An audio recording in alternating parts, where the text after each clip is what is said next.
Okay, first, open Microsoft Excel, and then turn your book on page 72. Yan, nandito sa page 72, yung number 1, copy the information below. Okay, gagayahin muna natin yung pagkakalagay dito sa page 72, yung pagkaka-create niya. We have here 3 columns and 8 lines. Okay, 3 columns and 8 lines. Yan. Dito, yung letter A, medyo hindi malawak, di ba? Maano lang. May late lang yung space. I-adjust natin. Adjust natin gamit to.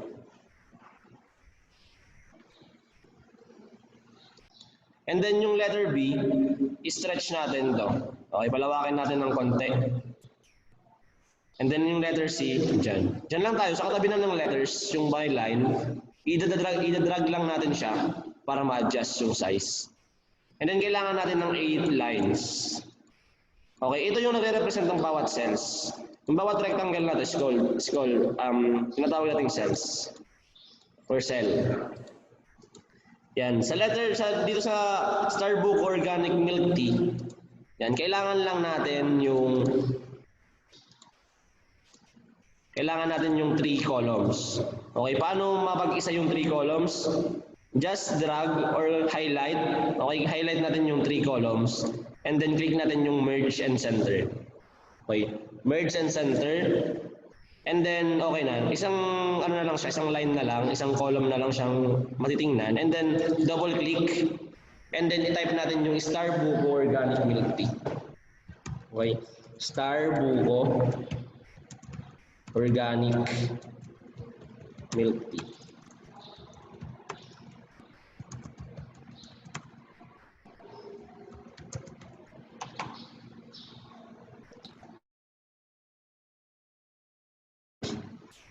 Yan. And then next line, sa line 2 tayo, gayahin ulit kanina.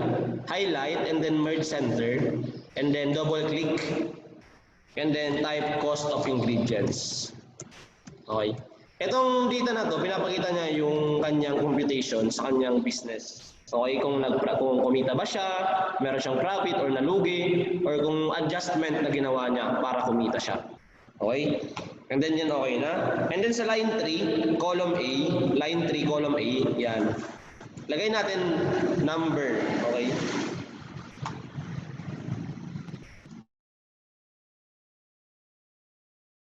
And then next, di ba lagay na natin yung no, itong no or number, represent number.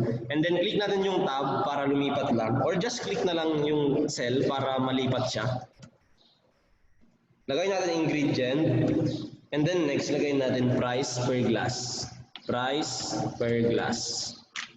Yan. And then sa column A, line 4, 5, 6, 7, and 8, lagay natin ito. Okay. Gayahin lang natin. 1, 2, 3, and 4. And then sa ingredients, i-type lang natin itong organic. Yan, type natin. Organic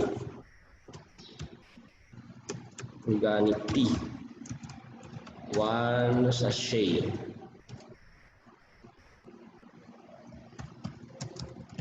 Pure drinking water. Sweetened. Condensed milk. And then cup. Stretch natin ng konti kasi mahaba yung word na sweetened condensed milk. Yan. And then lagay na natin yung pricing. Okay. Yung pricing muna, isulat yung PHP sign, mamaya na yan. Ilagay mo na lahat ng numbers. Okay, yung numbers na makikita. 12. And then 0.20. And then 13. And then 2. Okay. Ilagay mo na lahat ng yan. Tapos, next natin gagawin, lalagyan natin siya ng peso sign. Kasi hindi natin yan makukompute kapag walang peso sign. How to put yung peso sign? Just click yung number, and then under home tab, itong sa may baba ng general, okay, kung nakikita nyo itong umiikot-ikot na cursor, dyan sa may money sign, i-click natin yan, yung accounting number format, i-click natin to, and then click natin yung peso sign, English, Philippines. Yan. And then meron na yan. Click natin. Yan. Okay. Yan. Para mabigyan siya ng peso sign. And then yan na meron na yung data. And then, i-compute na po natin yung total. Total ng mga expenses. Ito yung mga ingredients ng kanyang negosyong milk tea per glass. Okay? Lagay natin total. And then, how to compute ng total? Okay, gagamitin natin yung formula na summation. Okay, double click lang and then click natin yung equal sign and then lagay nyo sum. It's either small letter or big letters, parehas lang yan. And then, open parentheses. And then, click natin yung C4, yan. I-click natin lahat. Yan, from C4, yan. Okay, pwedeng i-drag lang ganyan. Okay, pwedeng ganyan na style, i-drag lang natin, click. Or mag-type kayo ng mano-mano. Kung mano-mano, just click yung C4. Tapos kapag column, ang ibig sabihin niyan, up to. Okay, column means up to C7. Di ba ito? Column C hanggang line 7. C7. Close parenthesis and enter. Ibig sabihin, di ba kahit manu-manuhin mo siya, it will equal to 27.20. Sir, di ba kahit nga wala naman nga kaming idea kami gumamit ng ganyang formula. Makukuha namin yung sum na yan kahit mano-mano lang, sa isip lang. Oo, makukuha nyo yan. Pero yung point dito is, paano kung ang kinukompute natin is million na? Million, trillion, billions. Di ba sa negosyo, ganyan. Ito, ginagamit natin yung mababang numbers para mas madali nating i-verify or i-double check kung tama yung ating total. Okay? Pero paano kung pumapatak na sa 1,000, 100,000, 500,000, millions, trillions, ganyan. Opo. And then yun na yung total. This will be the total. Okay? Ito yung total ng lahat ng expenses per glass ng milk tea. Okay? And then, yung sabi naman niya, sabi nung gumawa or sabi nito magbebenta, yung kanyang estimated price, o yung estimated price ng bawat bottle na ibebenta niya, is 25 pesos lang daw. Okay, sabi niya, ibebenta na daw ng 25 pesos per glass. So yan. And then next natin, i-compute natin kung magkakaroon ba siya ng profit kapag yung price niya is 25 pesos lang per glass. Paano natin i-compute? So, lagay muna natin profit. And then, ang gagamitin natin, lagay tayo ulit ng formula. Okay? Lagay tayo ulit ng formula. Equal sign. And then, ang ilalagay natin is C9. Okay? Ano yung C9? Okay, yan yung parang benta natin. Okay? Yan na yung magiging benta natin per glass. Minus yung expenses. Ilan yung total expenses? Yung total natin is 27.20. Okay? Paano natin ilalagay yung 27.20? Pwede nating i-click lang to. Okay? C8, i-click lang. Or magmano-mano kang maglagay ng C8. And then, enter natin. Yan. So, our profit po, or profit, will be only, ayun, negative nga. Okay? Lugi nga tayo, wala tayong profit kapag ang benta natin is 25 pesos. Kasi bagay, yung total price ng ingredients is 27.20. O, binenta mo ng 25 per glass, lugi ka pa.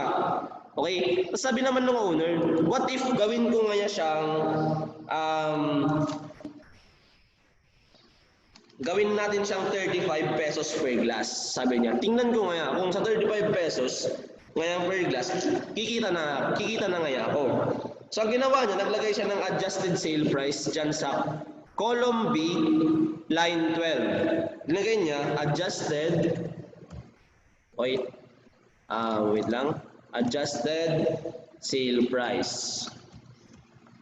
Ang linagay niyang price is 35 pesos. Yan, 35 pesos. Yan. Tapos i-compute niya kung sa 35 pesos magkakaroon siya ng profit. Okay, paano natin i-compute ng profit? Okay, ganito lang yung kadali. Yan. Ima-minus lang natin siya. Okay, halimbawa, yan.